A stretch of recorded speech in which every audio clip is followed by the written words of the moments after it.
Perfect. And then we're going to go ahead and get started. So I'm going to turn it over to Dr. Peterson to introduce what we're talking about today.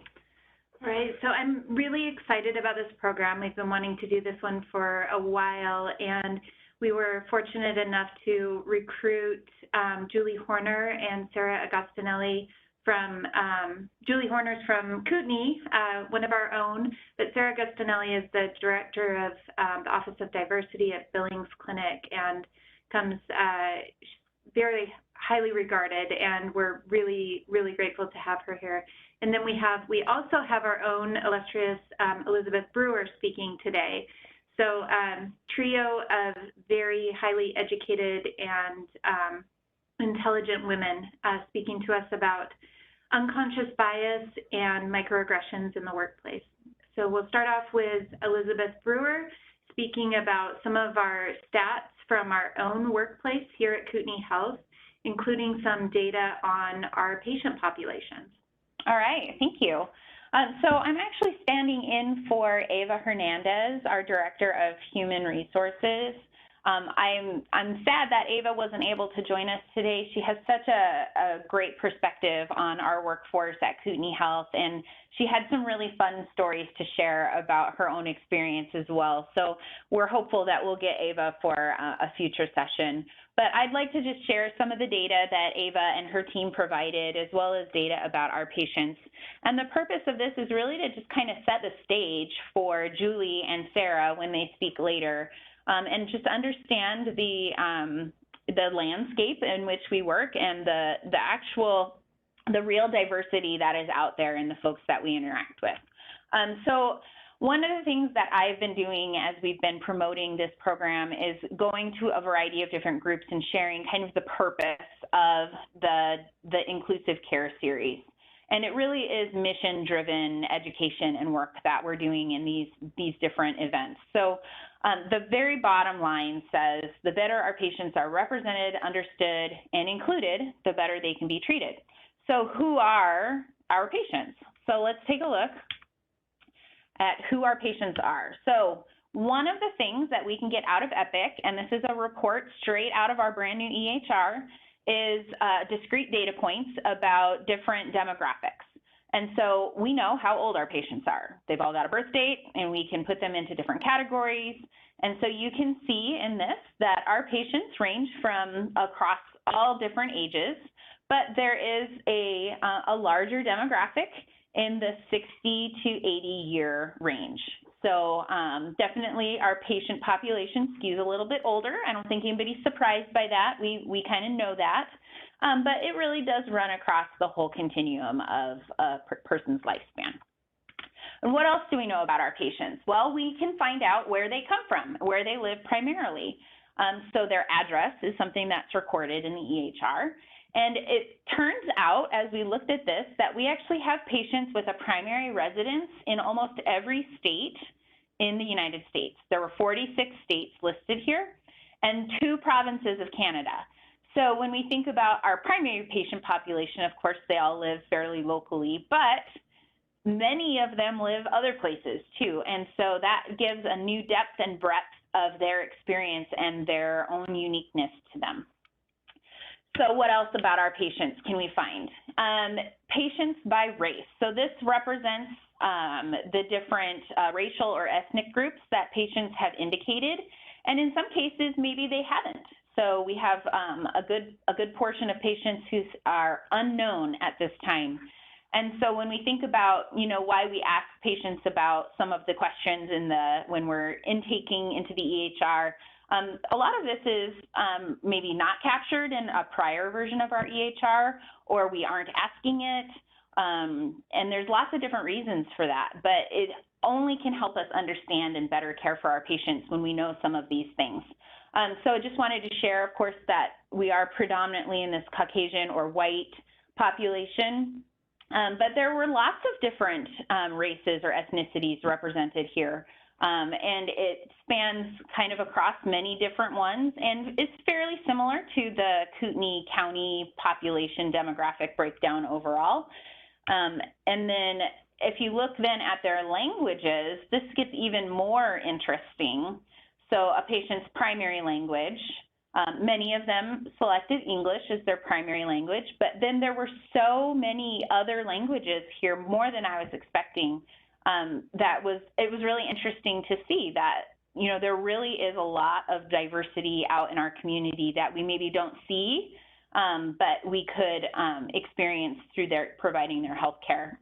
And I was really surprised by some of these. There were some languages on here that I'm actually not familiar with, and how great is that we have that level of diversity here. Okay, and then, so I had asked our analytics team to create this sort of demographics diversity report for us in EPIC. And one of the things that they included in the report was patients by marital status. Now, that was not a category that I had asked about, but I was actually, I mean, why not? I have been in several of these categories myself as a patient: married, divorced, single, engaged. Like, I've run across several categories. So, you know, why wouldn't that be important in my own care? And a great demographic, or a point of diversity that we maybe don't typically consider when we're looking at our patients. But definitely speaks to, you know, what kind of support does a patient have at home, or who is in their family and influencing them in their decision making. So when we think about our patients, then we can compare it to who are we, and who are we as we are caring for our patients. So probably no surprise that Kootenai Health is majority of female population, about 75%, 25%. And I will say a point about this. This is not true for every department. I really wish we could actually break this down and show it department by department, but I'm pretty sure you all can think about a department that you know that does not fit this same, you know, overall demographic, right? There are many teams that are definitely more of a mix of male and female, definitely in the skewing more towards male. And then we don't even have recorded on here those who are non-binary or who do not choose to share a gender. Okay, so who else takes care of our patients? So of the Kootenai Health population, this is where our age ranges are. So you can see, compared to our patients, that our Kootenai Health population is much younger than our patient population, which makes a little bit of sense. You know, people eventually retire and leave the workforce. But did you know that over 50% of Kootenai Health employees now meet the Gen Z or millennial generations? I did not know that. I thought it was still a little bit heavier towards Gen X and the baby boomers, but we do now have a good portion of millennials and Gen Z, and they are actually making up the dominant portion of our workforce. So that was surprising to me, and very interesting when you look at then who we care for, right? They're in that older demographic primarily. So great charts. Now what? I think the point of this is to really set the stage and help us recognize that diversity is not just about the things that are visible to us, and they're not just about the things that are out of the majority either. Every one of us has a race. Every one of us has an age, a sexual orientation, a marital status. We all have our own personal history and our own uniqueness that make us that individual patient. So when we think about the mission and what I shared at the beginning of really understanding our patients, it's sort of twofold, right? So the better we are all represented, understood, and included, the better we can be treated and the better we can treat each other. So not just about the care that we deliver to patients, but how we interact with each other as fellow coworkers and as broader community members as well. So with that, I'm going to turn it back over to Dr. Peterson to introduce our next speaker. Great, thank you so much, Elizabeth. It's so interesting to see it on paper, how much diversity there really is in our population. I also wanted to comment too, if anybody has any questions during the presentations, please chat them in, and I'll be writing down the questions throughout the program, and then we'll have a Q&A session at the end. So feel free to chat in any questions you have for any of our speakers. Next up, we have our own Julie Horner from Kootenai Clinics speaking on unconscious bias. Welcome, Julie, and thank you for joining us. And I'm going to pass Julie control of the screen. So give us just a second, and then she will be in control of her own slides.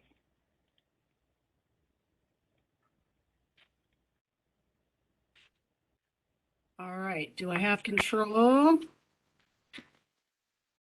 Let's see here. Go ahead and click, Julie. I think I did. Try clicking now, anywhere. There you go. Hey, all right. Now I gotta Fancy. find out. Now I have to find my how to get my video on because I lost it. Up at the top. 1 second here. Kind of hover. Yeah, I think I lost it when. That's okay. That's okay. Yep. All right. Well, go. Then I'm just gonna go ahead and go cameraless. How's that sound? Quite all right. Thanks, Julie. All right. Good. Awesome. Thank you. Thank you so much. Well, thank you, everybody. I just want to start with a little bit of a disclaimer that says that I am certainly not an expert in this. This is an area of that's been an area of interest of mine for a little bit, and I've been learning a ton about myself and about unconscious bias. So I thought I would share with you a few of the things that I've been learning along the way. So I want to start out with a brief exercise, a brain exercise to start. And so I would like you to, if you could, close your eyes, unless you're driving, of course, please don't do that, and visualize this scenario for me. So you are finally going to your first in-person conference in over 2 years. Yay. The morning that you're flying out, your alarm doesn't go off. And now you're running late to catch your flight. You hurry through security, run through the airport, barely make it to your gate before the doors to your plane are closing. You step on the plane, breathe a sigh of relief, and the pilot greets you with a smile before you take your seat. You eventually make it to your hotel at your destination, and you decide to walk to a nearby restaurant for dinner. There, you have one of the best meals of your life, while you enjoy watching a married couple at the next table happily celebrating their anniversary. The next morning, you arrive at a conference. You settle into your seat just as the keynote speaker, who's the CEO of one of the largest healthcare organizations in the US, begins to speak. Okay, so you can open your eyes. So hopefully, while you were visualizing this, the pictures of this event kind of came alive for you. So let me ask you a couple of questions about what you saw. Was the pilot Black?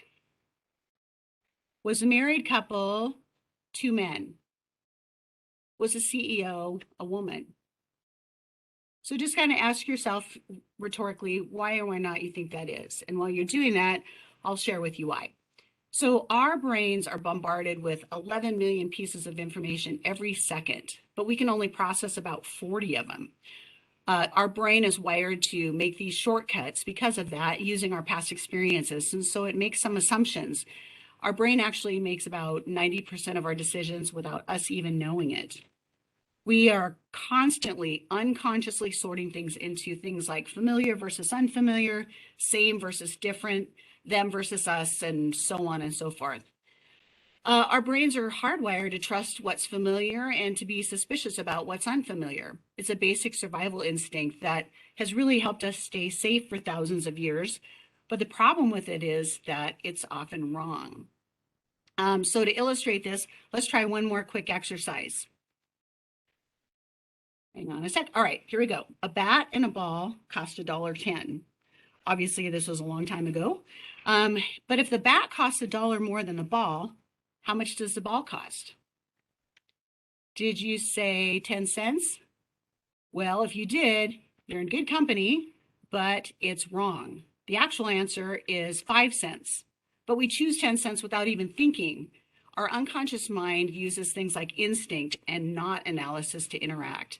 So the problem with that instinct is that comes from our unconscious mind is that it's flawed and it is also biased.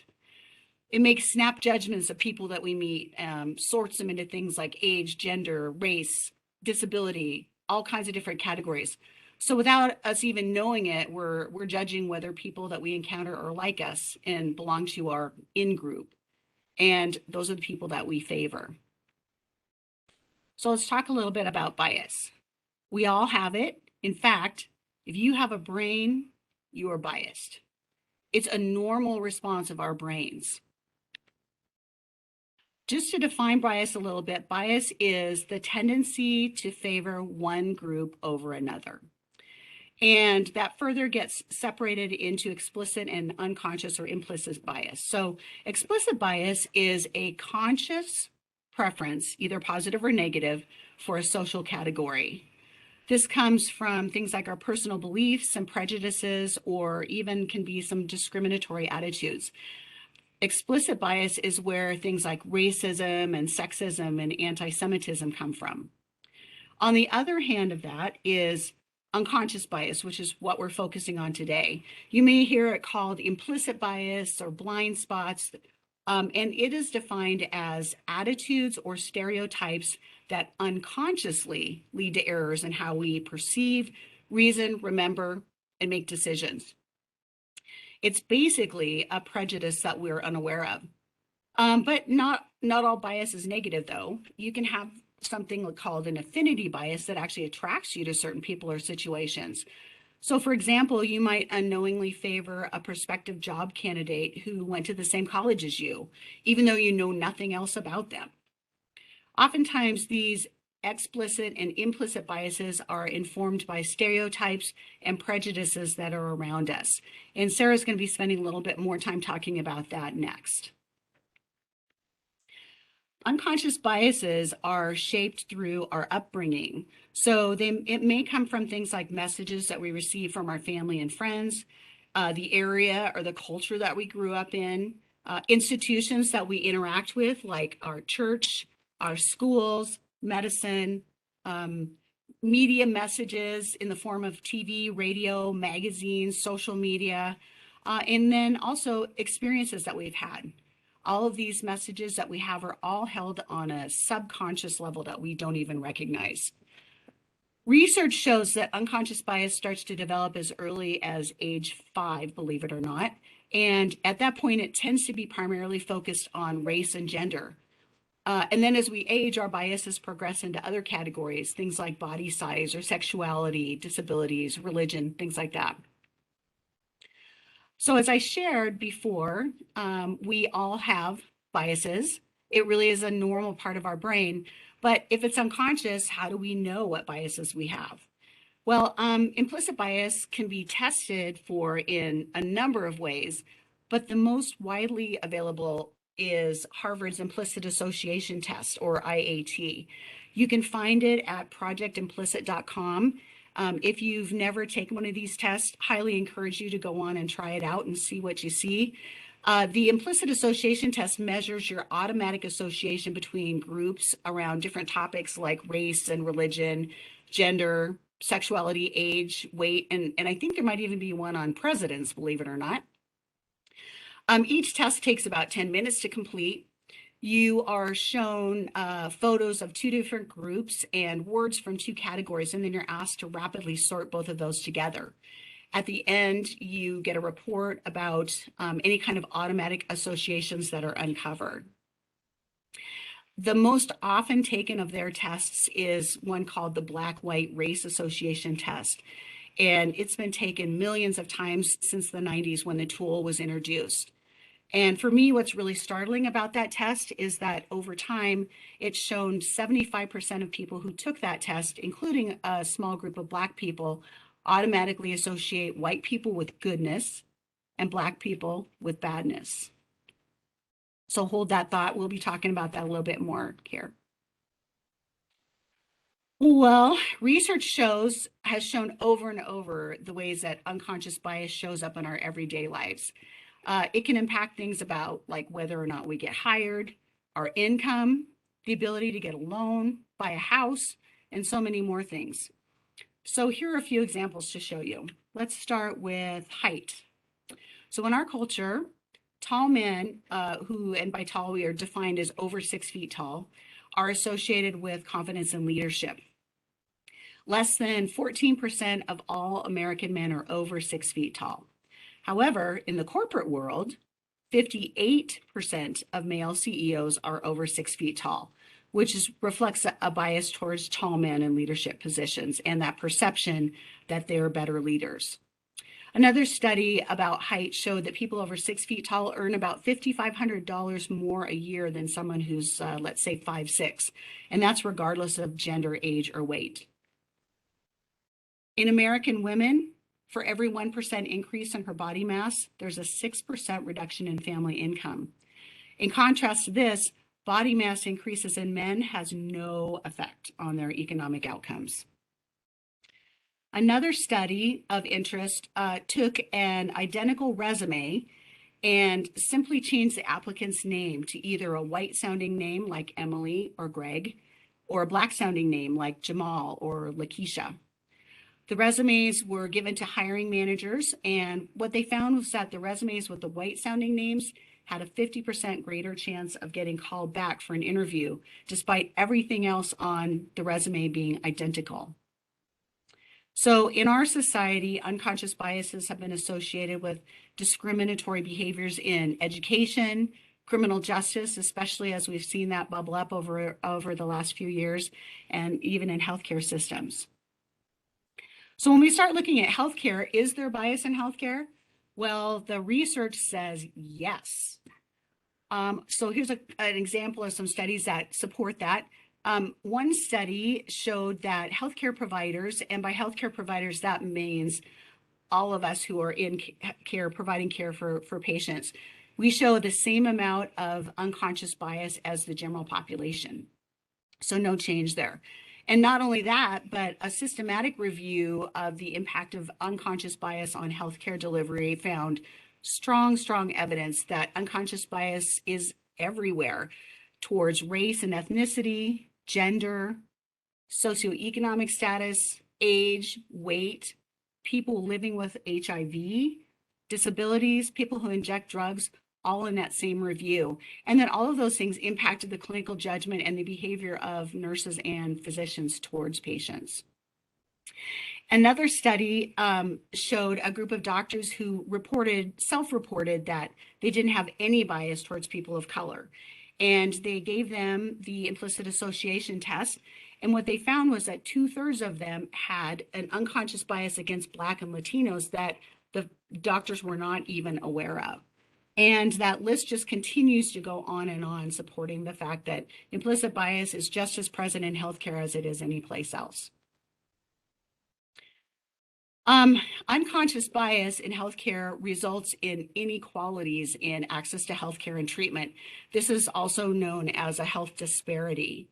The opposite of a health disparity is health equity, which is what we're shooting for. This is where everybody has a fair and just opportunity to be as healthy as possible. And unconscious bias is the leading cause of health inequity or health disparities in the United States. So we really have a lot of work to do to create an equitable healthcare system. Unconscious bias most certainly affects healthcare outcomes. A long-term study that was done by the American Academy of Family Physicians showed that people in minorities experienced a number of disparities, and here's a few of them. People with minorities were receiving fewer prescriptions for pain medicine. There was a higher maternal mortality and fetal loss in Black women, regardless of their education or their socioeconomic status. Fewer bypass surgeries are done on people with minorities. They are less likely to receive kidney dialysis or transplants. And minorities with diabetes were more likely to have lower limb amputations versus more aggressive wound care that you'd see in the white population. In areas besides race, the LGBTQ populations experience greater differences in both physical and mental health outcomes than the general population. Men with heart disease were more often referred for preventative measures than female patients with heart disease. And in this couple of studies that were done here, the providers were noted to be completely unaware that they had differences in their referral patterns. As far as weight goes, overall, doctors show a strong unconscious bias against overweight people. There is an assumption unconsciously that overweight people neglect their health and that they don't have any control over their impulses.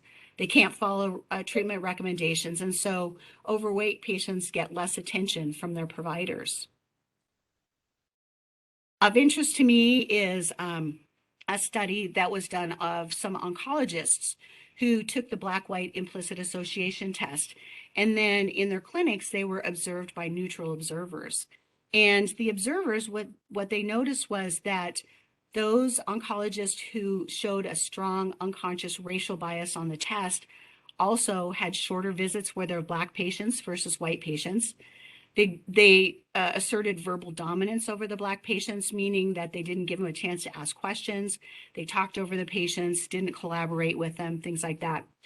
And then when all of the patients took a patient satisfaction survey after leaving the office, the Black patients were much less satisfied with their visit than white patients. And I could go on and on and on, but I won't because I want to hear Sarah talk. So we got to pivot to what do we do about this? This unconscious bias is something we don't even know about ourselves. So there are really a number of excellent resources out there if you want to learn more about this and how to combat unconscious bias. But in the interest of time, I'm just going to give you a couple of ideas that you can maybe use to get started. The first one being, first and foremost, is to start becoming aware of your own unconscious biases, make the unknown known. One way to do that is, again, to go to projectimplicit.com and take one or more of the implicit association tests, just so you can become aware of how your own brain is primed to make those decisions. And then once you do that, take a social inventory of your own friendships and associations. Look around. What's the background of those that you spend your time with? What are their histories? Are they like you?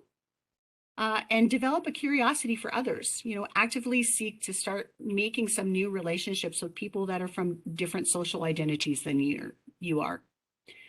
Finally, start putting yourself in your patients' or other people's shoes, trying to understand their perspective. In fact, ask them for their perspective.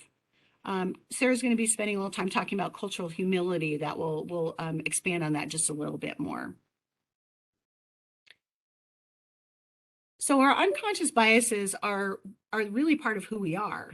And although they're not our fault, they're unconscious, they do have the potential to really impact how we see others and even lead to unintentional differences in how we treat them. So it really is a lifelong journey to do the work to really truly see and treat others the way that they are. And the first step that we can take is to become aware of the things that are currently unknown to us, which is our unconscious bias. So that's all I have. Thank you so much, Julie. That was an incredible presentation. And I just want to echo what you just said. I think the first step is awareness and recognizing we all have biases. It's not bad to have biases. It's human. The thing that we need to do as humans is recognize we have them and try and overcome them. So, agreed. All right. Yes. Thank you so much. And again, if you have questions, please chat them in and I will be taking them down and we can have a Q&A at the end. And I am very excited to introduce Sarah Agostinelli from Billings Clinic, and she is the Director of the Office of Diversity at Billings Clinic. And I'm hoping that you can start off just by giving us a little introduction about your position there, how long you've been there, and what you do for the clinic. Yeah, and then Elizabeth, are you going to drive the slides for me? I will. Perfect. Yep, so thanks so much for having me. I'm Sarah Agostinelli. I'm our Director of Diversity, Equity, Inclusion, and Belonging here at Billings Clinic. I've been here about 13 months, so just over a year, in a fairly new role, at our clinic that we were going through a journey and kind of trying to figure out, we knew these were important values and what did we want to do. And so I had done some assessment of, what we were doing currently, what were some of those informal groups that existed or maybe committees that were doing work, but really wanted to make it part of our structural work, part of our strategic plan and say systematically, this is really important to us. We're a fairly large healthcare organization, especially for our region. We're about 4,700 employees and have kind of a main downtown clinic and hospital, but then a handful of wholly owned clinics throughout southeastern Montana, and then we're affiliated with 14, it might be 15. It feels like the region is always growing, regional critical access hospitals throughout Montana and Wyoming. And so, really trying to, I always say I'm born and raised here in Montana. So I'm really passionate as we think about, our communities, our mountain states, and, how this is who we are. I think the opening of looking at, who our patients are and who our employees are, like, this is us. And so excited to be here with you all today.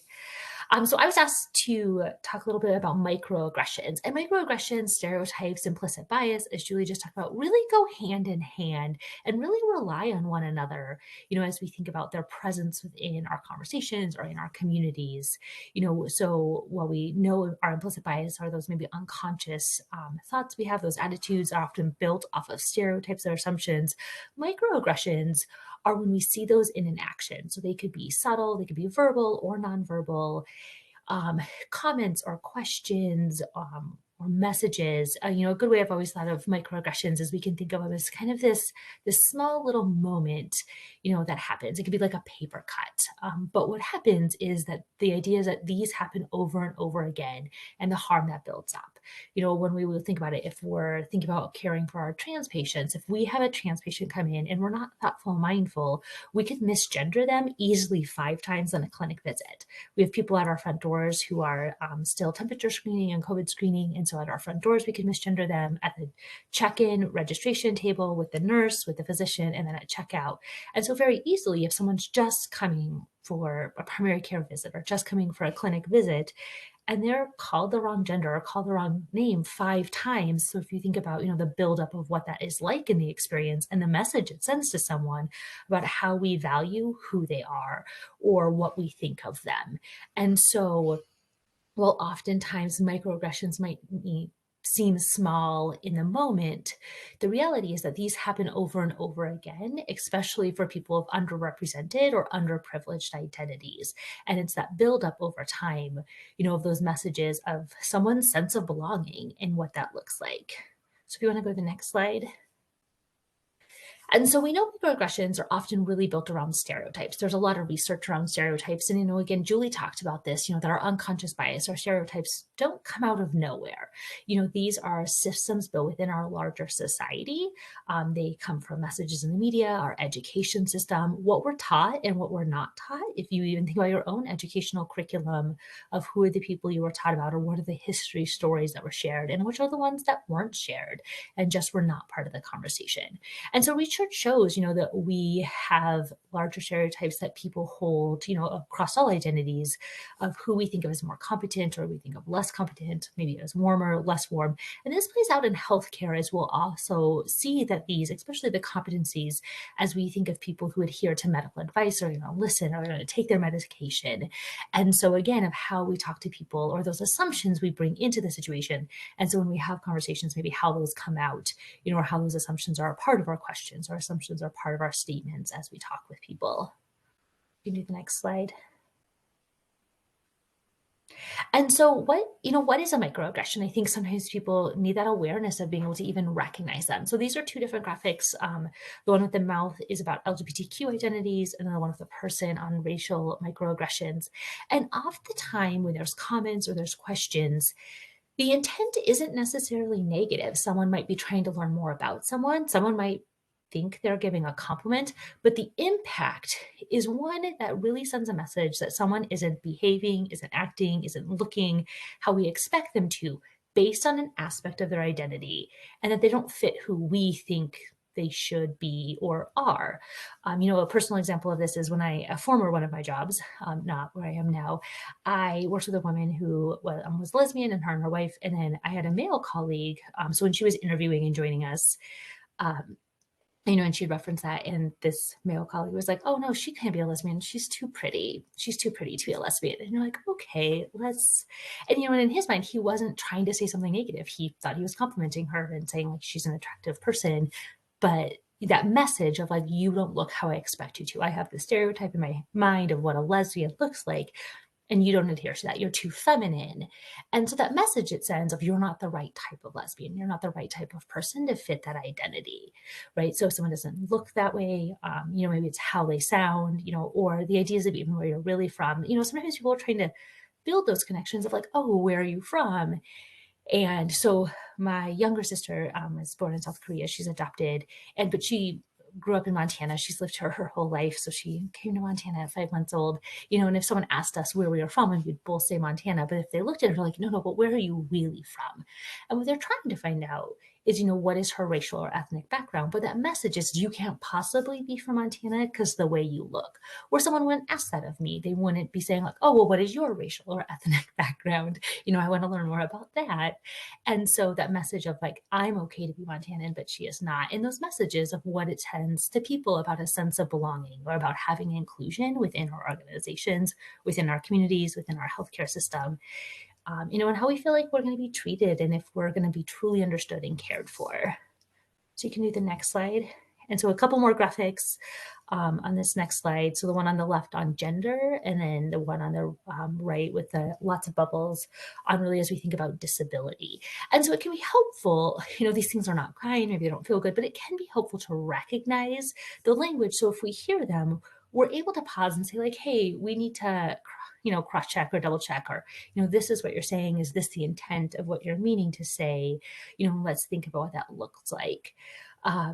There's a lot of, research out there about, especially gender as we think about, who people listen to or who people direct questions to, and how do we work on people's biases, of what that looks like within, if people take advice from it, that looks like, we'll see it even in Billings Clinic, we'll say, sometimes we see this from our patients, especially in our emergency department, that we'll have female physicians get the patient experience forms back. It was like, everyone was really wonderful, but I never saw the doctor. I only saw a nurse. I was like, no, you saw a female doctor. You definitely saw the doctor, but their own bias, right? And so how do we see this and the assumptions of who's who, thinking back to Julie's activity of who is the pilot, that, we see that of, who is the nurse, who is the physician, and what that looks like. And so it can be helpful to be mindful and have our ears open. So as we hear these things, we're able to say like, hey, let's chat about that. You can do the next slide. And so really a microaggression, again, is it goes back to that idea that someone's making a comment. Again, the intent may be good or not. It doesn't necessarily have a bad intent, but the impact is we're telling someone that they are not behaving, they're not dressing, they're not talking, they're not making decisions in the way we expect them to based on an aspect of their identity. And often that aspect of identity is an identity that's underrepresented or is underprivileged or not in power, right? So even though in gender, we might have a gender balance, or you might, Billings Clinic is the same, that we are disproportionately female. And so even though we have more women, if we have people in decision-making roles that are not, that gender may not be the gender in power. And so kind of the expectation of how someone acts or behaves because of that. And really the ultimate message that's being conveyed is you don't belong. You're not who I expect you to be. You're not acting in the way I expect you to. So you don't belong. And so you can do that one. And that's really what we want to work on, right? We want people to think about, how do we, take those steps of helping make our unconscious biases conscious so that we control that and we control our behaviors, our attitudes, our language, versus those behaviors impacting us or influencing us, or we're doing things and we're having impact that's not our intent. So helpful things as you're in this process or you're doing your own learning is to remember that no one has to be the educator of their identity. Now, some people love to talk about themselves. They absolutely want to tell you their whole story, but some people don't. And that's not really tied to identity. It's kind of all over the place of who likes to share and who doesn't. But that can be a helpful place to just start, is if you meet someone, not expecting them to be the person who teaches you everything, but knowing there are some people who want to. So a good place to start is I would say, to ask permission to ask questions. So you can be like, hey, Elizabeth, I've never lived in Idaho. I would love to learn about it. Could we grab tea sometime? And could I ask you some questions? And that gives Elizabeth the opportunity to be like, I'm not really interested. Or yes, absolutely. But it didn't put her on the spot to all of a sudden represent all people of Idaho, that she has to be the sole voice of Idaho. And so, it can be a helpful way to gauge if someone wants to share or not, and then respecting that, right? Not everyone wants to share. And some people will absolutely talk to you about their faith or their lived experiences or places they've lived, but some people won't. I mean, I know Julie mentioned this as well, but to think about how do you increase your own exposure? Often our stereotypes, our implicit biases, even our microaggressions come out of a place where we have a singular story about someone's experience. So I'm white. I have my camera on. I always joke no one's ever assumed I'm not white. I've never like been in a room and someone mistook me as not white. And I've never been in a situation that I've ever been asked to speak for all white people. I've always lived in majority white communities. I worked in higher education for 15 years. I worked at predominantly white universities. So I say like, no one's ever been like, oh my gosh, Sarah, tell me about everything it is to be white, because I was part of a larger group that there wasn't the singular story. I would say, even if you said, okay, how about white women? Well, I don't have children. And so I honestly am not a voice for lots of people who are white women who have kids, and being a mother is a major part of their identity, because it's not for me. So I always say, like, even as you slice my identities, I become definitely not the spokesperson. And so that's because people have lots of exposure. They didn't see a singular white experience. And so then how do we think about that for ourselves so we don't have those singular experiences? The more we have understandings and see multiple perspectives, across gender and race and religion and ability, the more we see the fullness behind everyone's identity and not just a singular one. That's not always easy in our community. So I always think about the exposure of those people around you, but also what are those other spaces, the news you consume, the books you read, the blogs you follow, the social media. I intentionally follow like The Advocate, which is an LGBTQ news source, The Roots, which is a Black news source, Latino Rebels, which is a Latino news source. And sometimes I'll see news that's in more larger market news sources told in a different way or a different angle or a different story, or I'll see news articles that aren't covered in those others. And it allows me a perspective to kind of widen my own circle of what maybe I'll see in the Billings Gazette.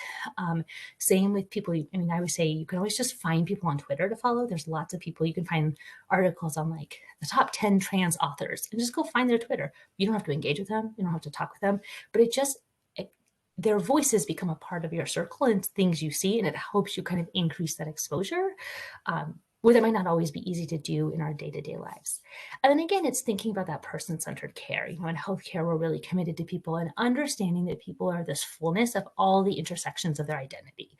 We might do trainings on how we care for LGBTQ patients, but again, there's such a fullness behind each person and needing to look at all aspects of an identity, and that person is that coming together of all those, right? So if we have two lesbian patients and we're thinking about caring for lesbian patients, but one is 14 and one is 64, so while they might share sexual orientation, they might share gender, that difference of age is really going to impact their experiences and what they need, from you. And so really thinking about centering that person instead of thinking about like, well, this person has, this one aspect of their identity, so they need this. And so that's a good way to do it. You can do the next slide. And a good way to help do that person-centered care is through a lens of cultural humility. Cultural humility, there's lots of great articles on it. There's some really good TED Talks. You can just Google cultural humility. But cultural humility is really that transition of changing to ask non-assumptive questions. I really like this cartoon. We might know that Japan is considered the sushi capital of the world. But the reality is, even in Japan, not every Japanese person eats sushi. One, people have different diets or different likes, but also there's a cost to it. So there's a socioeconomic, right? So instead of being like, oh, you must love this, it makes us think, be curious, but not ask a question with an assumption. So saying like, how do you feel about this? Tell me more about this.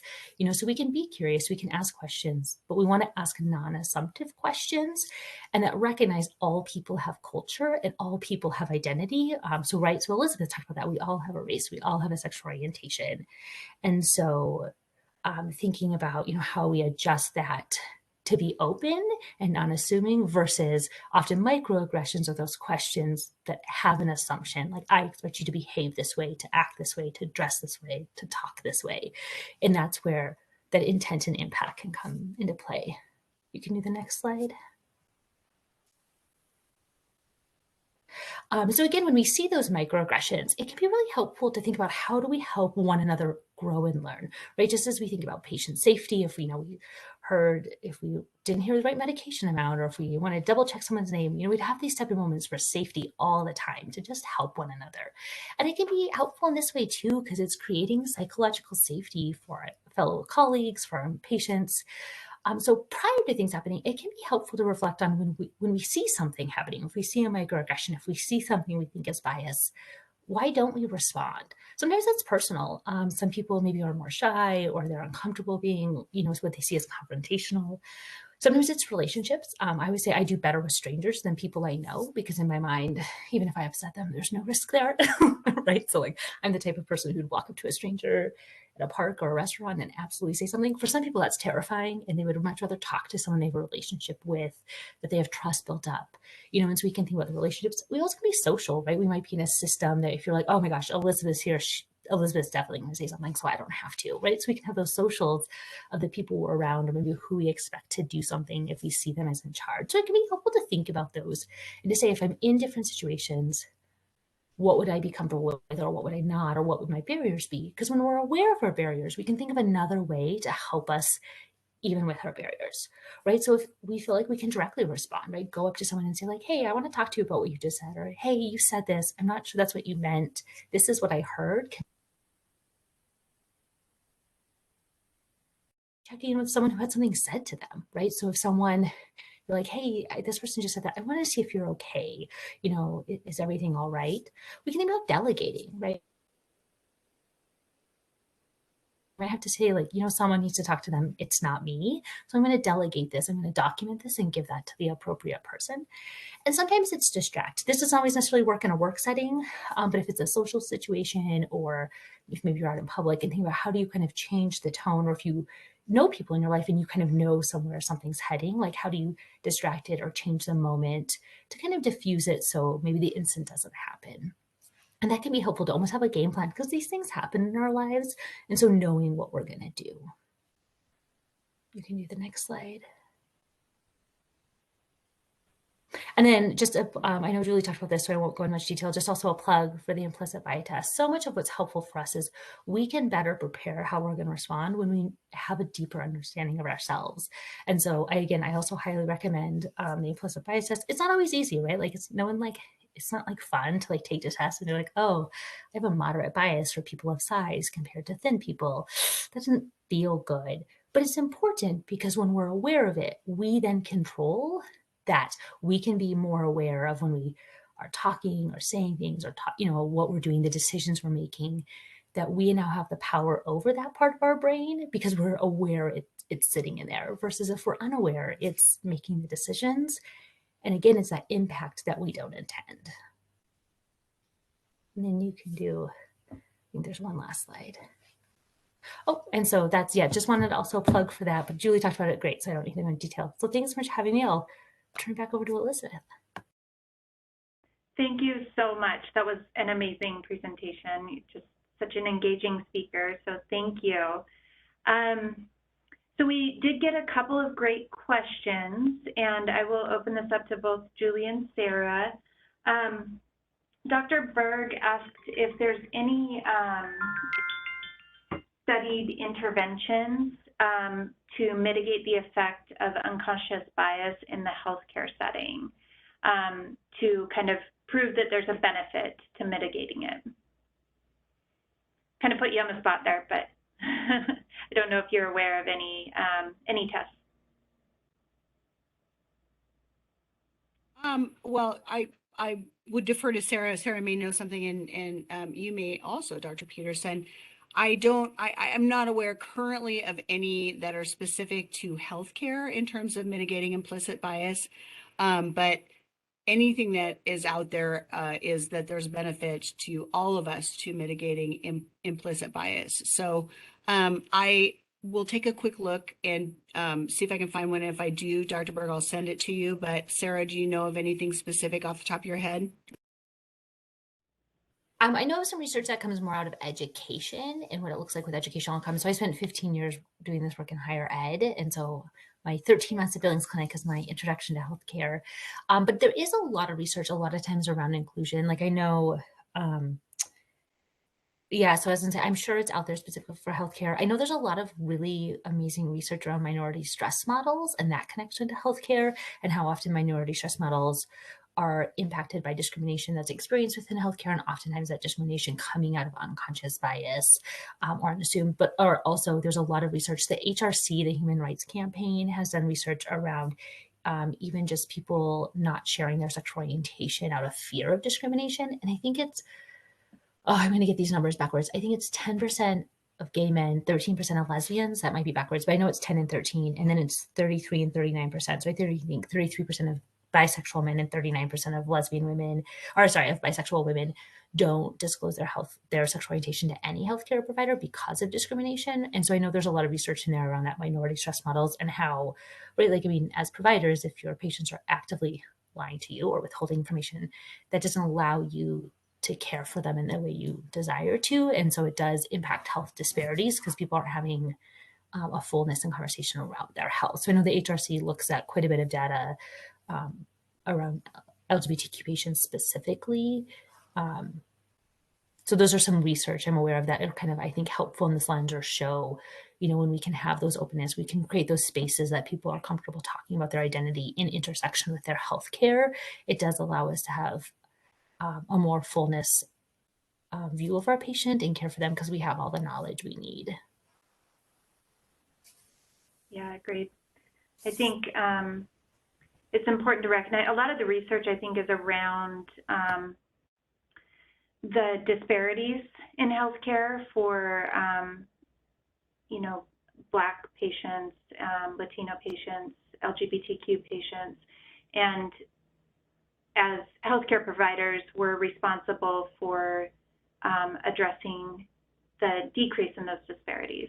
And I think a big part of that is recognizing that there is implicit bias. I'm not aware of any studies that show a benefit to any particular intervention against implicit bias in the healthcare setting, if that makes sense.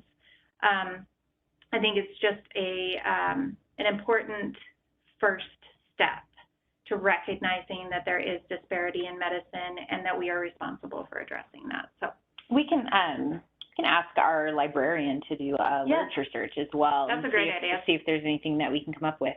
And we can maybe attach it to this presentation on the cloud. Absolutely. Yes.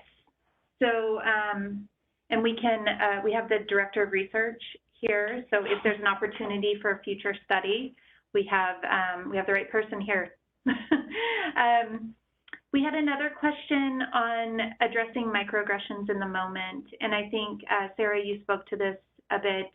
What do you do if you see one? If you see a microaggression, what's the best way to address that in the moment? Is there like a canned thing that you can say, oh, we don't say that here, or something like that, something that we could have in the back pocket? If we see something, how can we make it easier to say something? Yeah, I really like the bi-centered intervention models. And I think we can think about bi-centered intervention in this lens, right, that we're intervening in the moment. And I would say there's not a singular best way because it's going to depend on you, right? So thinking back to your own barriers that, do you know this person? Do you not? What's the social situation you're in? Who else is there? And so I think all those things for each one of us is going to change how we feel in that moment. And what's going to change is what is the best thing. For me personally, I'm a pretty direct person and pretty comfortable being direct and being like, hey, I just want to check in on what you just said, and that's comfortable. But for someone else, that might not be comfortable. And so maybe it is talking with that person later, or I think even the time and space. Right after I joined Billings Clinic, I was in a large leadership meeting on Zoom that was like 200 people, and someone in the meeting said something, and I was like, oh yeah, like the middle of this meeting when I'm like on my second week is definitely not the time to tell this person that wasn't very kind.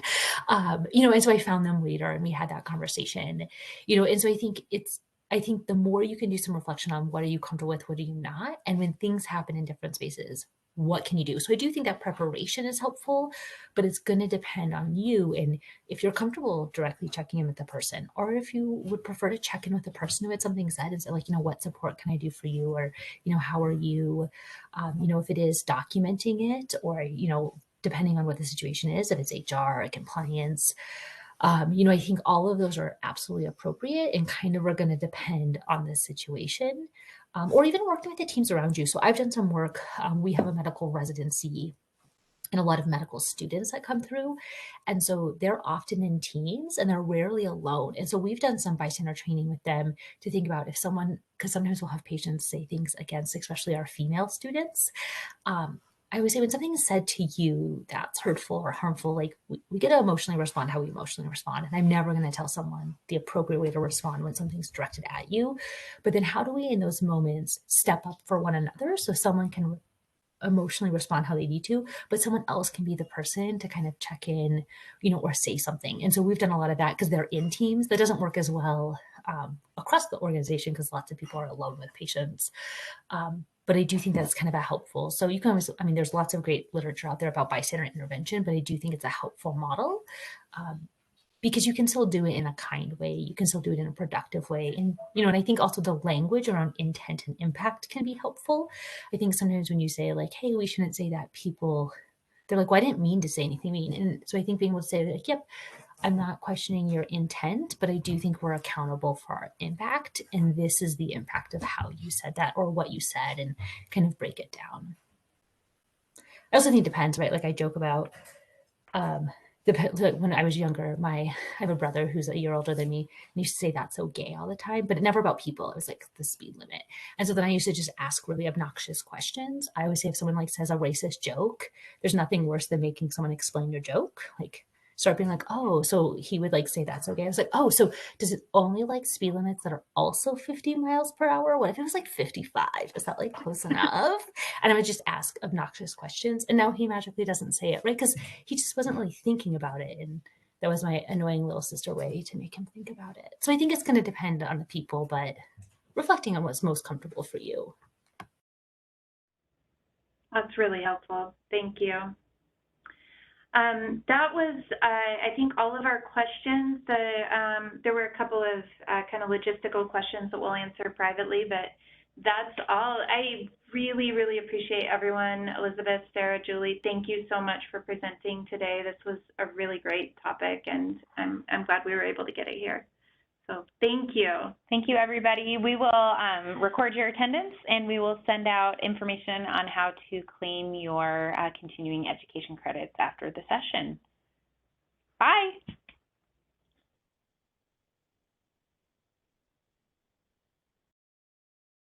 It was a great session. Thank you.